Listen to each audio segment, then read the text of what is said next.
It clicks. It clicks. What clicks? The Eversharp Schick Injector Razor, made by Eversharp, manufacturers of Eversharp Schick Injector Razors and Blades and famous Eversharp Precision Writing Instrument. Hideous things come out of the darkness to prowl the tortured earth. Evil hands stretch forth to seize. Evil eyes are watching. Unholy voices whisper and quarrel in the fearful silence. Death stalks. Loathsome, horrible death. Dare you put out your lights and listen to Boris Karloff in a story of horror in the deepening darkness? Dare you listen to... Lights out!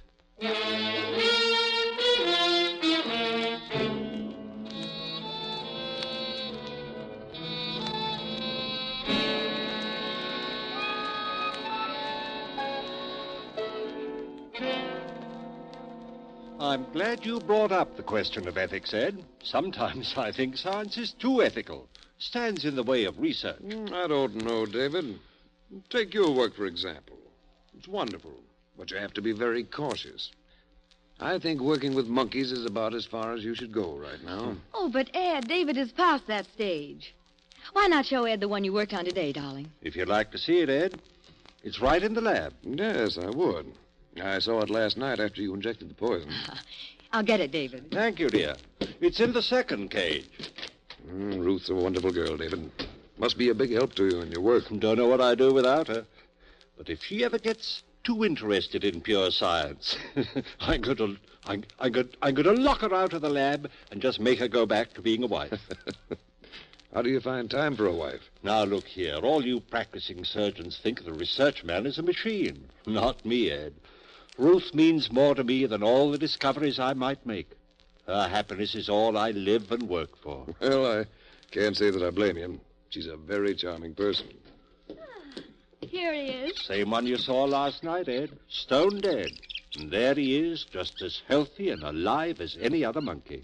Why, it's amazing, David. Naturally, I've followed all the experiments along this line, but you seem to have progressed much farther. David can't go any farther with animals. He's ready for the next step, and he can do it. Well, I'm all for research, David.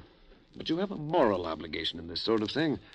How do you know it'll work with human beings? Oh, you're a surgeon yourself, Ed. You know that human beings are animals just like all the subjects I've used. I know it'll work. Well, knowing it won't get you far with society.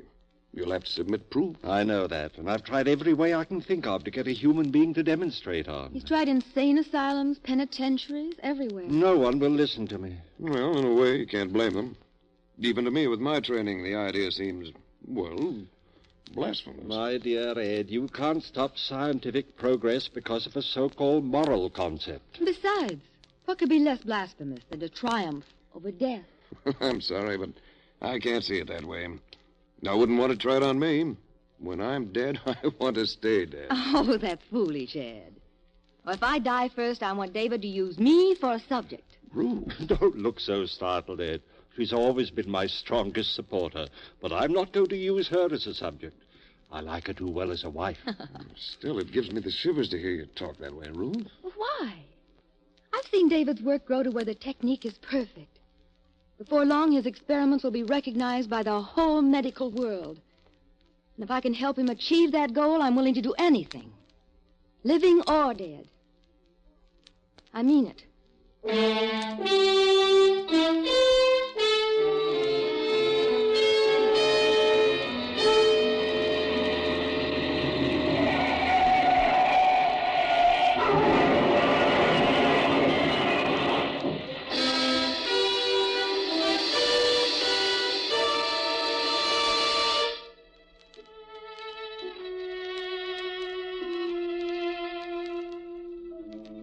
She said she wanted to do it, Ed, living or dead. David, you're surely not going to hold her to that.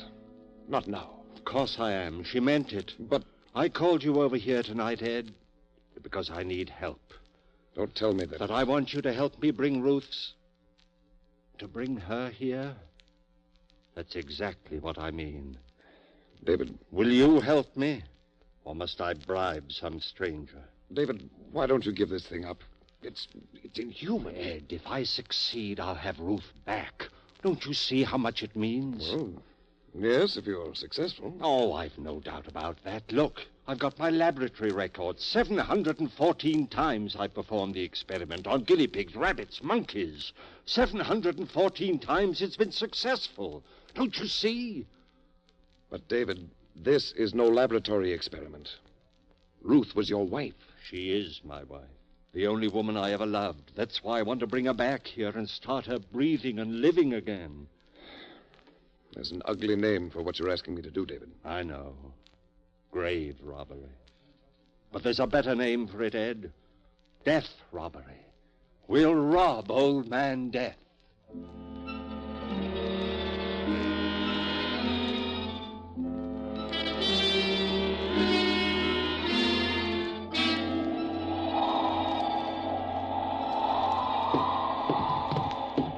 Kick the door shut.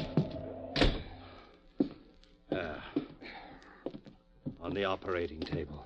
I must say you're completely equipped. It's surgery just as well as a lab. Everything we need is here. There.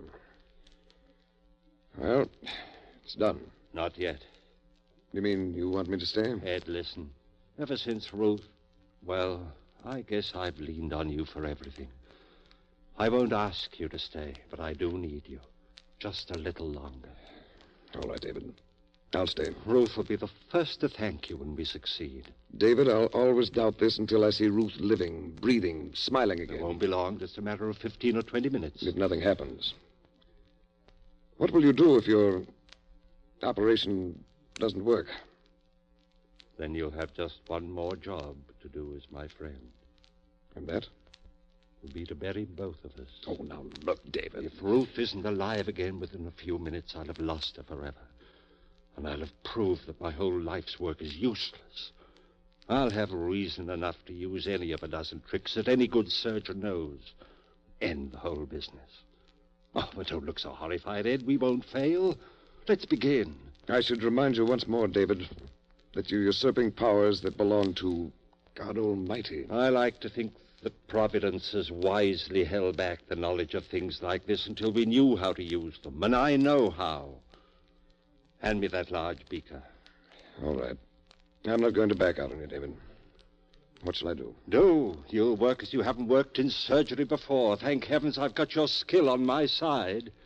Now then, first strap the sphygmomanometer on her arm. I just happened to think of something. Keep moving. This is all a matter of timing. Yeah, but, David... Here are your instruments. I want the incision right here where I'm shaving the hair. Make a small incision just at the fontanelle while I prepare the solution. David, have you considered... Please, work fast. But, Dave... What? She was embalmed, you know. Of course I know that.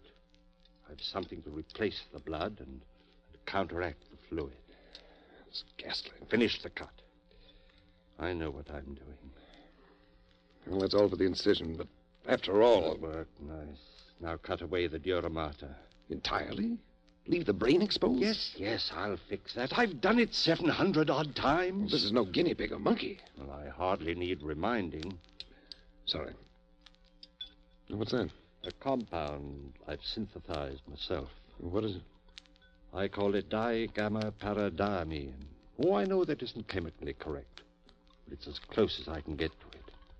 I knew that something like it must exist. Took 3 years to track it down. Took me that long to make the first drop of it. Oh, you know what you're doing, all right. Yes, I do. Now then, if you're finished, take the leads from that storage battery there and attach the positive to the silver plate on the shelf.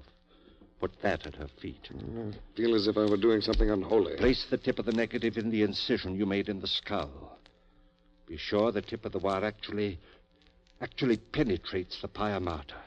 David, what if you bring her back? I will bring her back. But what if you bring her back and find she comes back without her soul? What? Her soul? Yes. You're a surgeon, and you believe in a soul? Well, I hesitate to say there is no such thing. You've seen a good many deaths, haven't you? Have you ever seen any evidence that the soul escapes at death? Perhaps I couldn't recognize the evidence. Let's put it this way, then. If there is any soul, it either leaves the body or stays with it at death.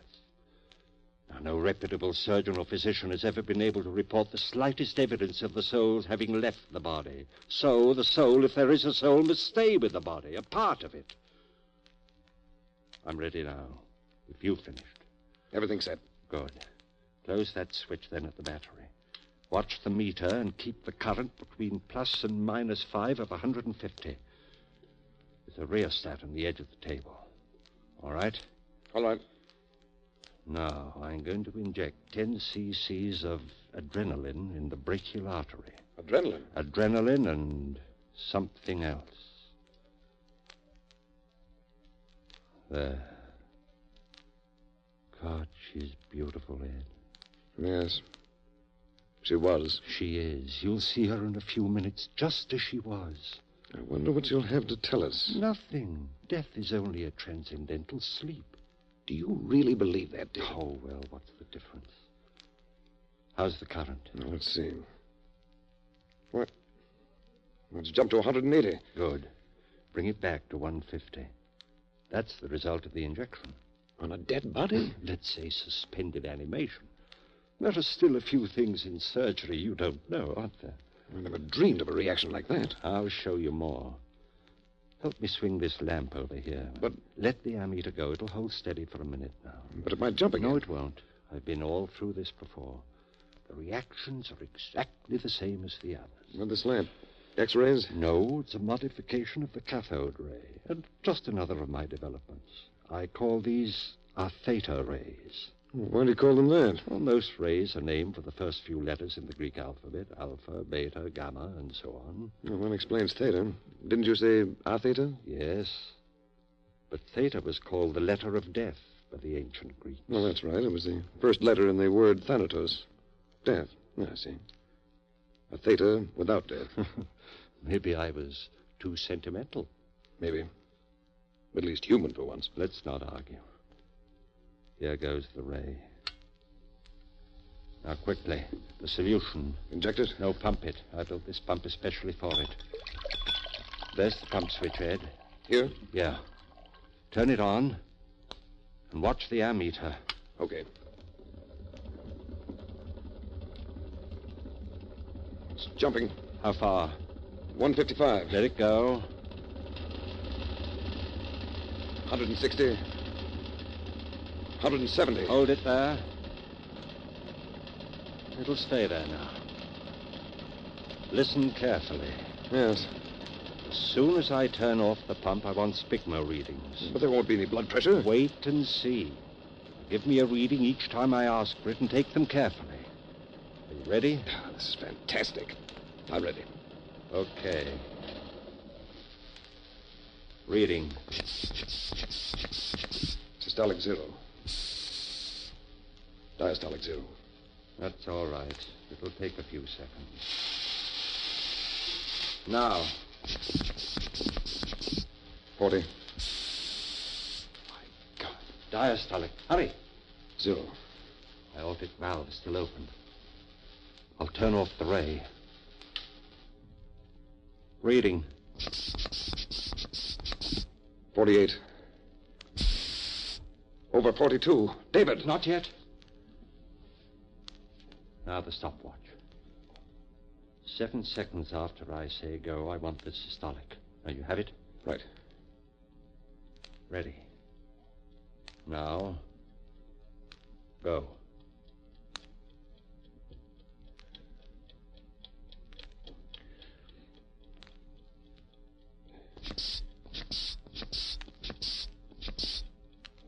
$60. Good. Just what it should be. Lord, look at my hands. Well, I don't wonder. Ruth, darling, just a few more minutes. All right, Ed. Now the ray again. We'll know the answer very soon.